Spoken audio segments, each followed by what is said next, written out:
Okay, so the focus of 2.3 is drawing conclusions. So, and this is not like a proof. This is just what can you conclude given this statement. So from now on, in a proof, if you're given this information, what can you pull out of it?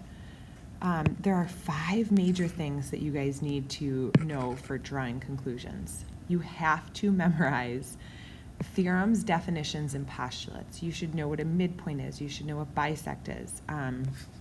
If 2 angles are right angles, then they are congruent. So if you're one of those people that like to have a running list of everything, go ahead and do that. If I stop saying that would be great. Number 2, that was not planned. Look for keywords, and we're going to talk about some keywords or symbols in given information. Think of all the theorems, definitions, and postulates that involve those keywords. Decide which one will allow you to draw the conclusion and then actually draw the conclusion, okay? So the key word here obviously is bisect.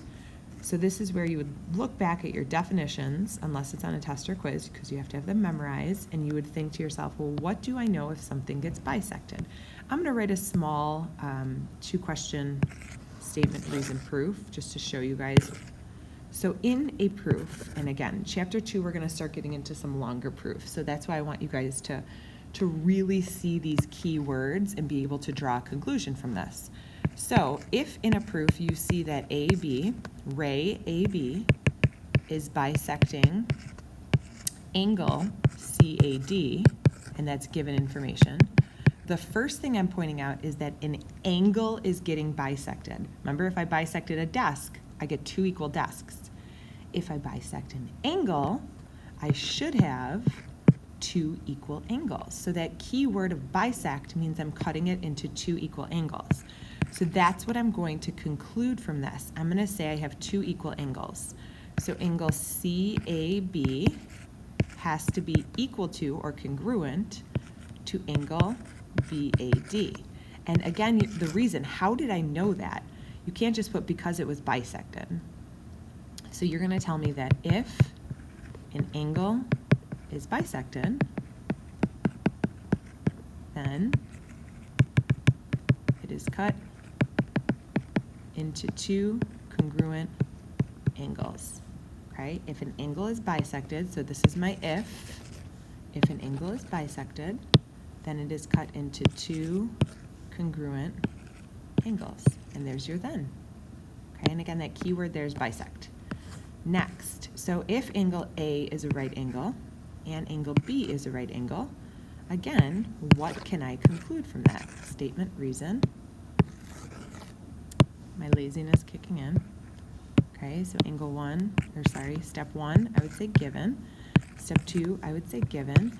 And if I see 2 right angles immediately in a proof, I generally will jump to angle A has to be congruent to angle B. That way we have a set of angles congruent to each other. So that's what I would conclude from this. My reason would be if 2 angles are right, then they have to be congruent. If 2 angles are right angles, then they are congruent. E is the midpoint. E is the midpoint.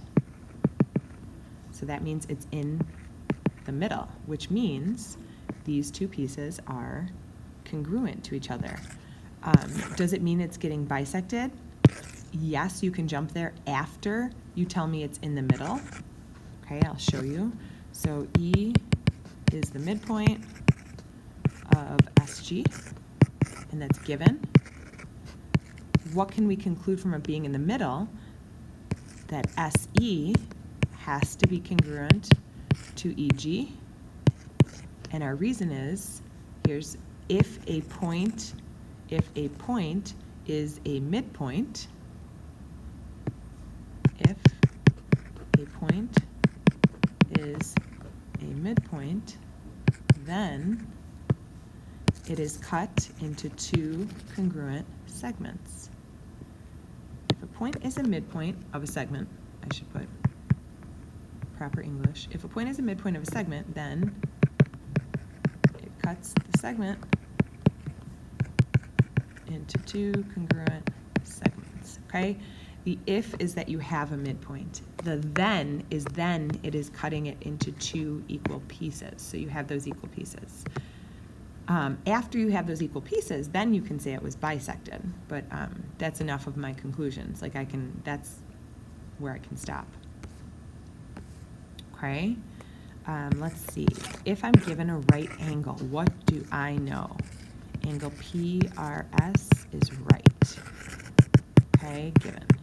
So if I come over here and I put a right angle here, what does that tell me? The only thing I can conclude is that PR is perpendicular to RS. Again, definition. So if two segments form a right angle, and again, you can see that my subject, the two segments, is in the hypothesis. If two segments form a right angle, then they are perpendicular. Okay, and that's it. Okay, so drawing conclusions. You're picking out keywords. Right angles and perpendicular go together. Right angles with perpendicular. If you have two right angles, you know that those two angles can be congruent to each other. If you see bisect, two congruent pieces, trisect, three congruent pieces, and these go both ways. So if you see two congruent pieces, they might have been bisected. If you see three congruent pieces, they might have been trisect. If you see perpendicular, they could be right angles. So these are going both ways. So you have to be careful. Midpoint. Okay, a midpoint cuts it into two congruent parts, and that's just for a segment. Segments can be bisected as well, and angles can be bisected. I'm trying to think of more keywords. So that's all I have right now. As our theorems and definitions grow, we're obviously going to have a lot more conclusions given these keywords. So again, if you wanted to start, a running list of some keywords and what they mean when you see them in a proof, that would be a very good idea.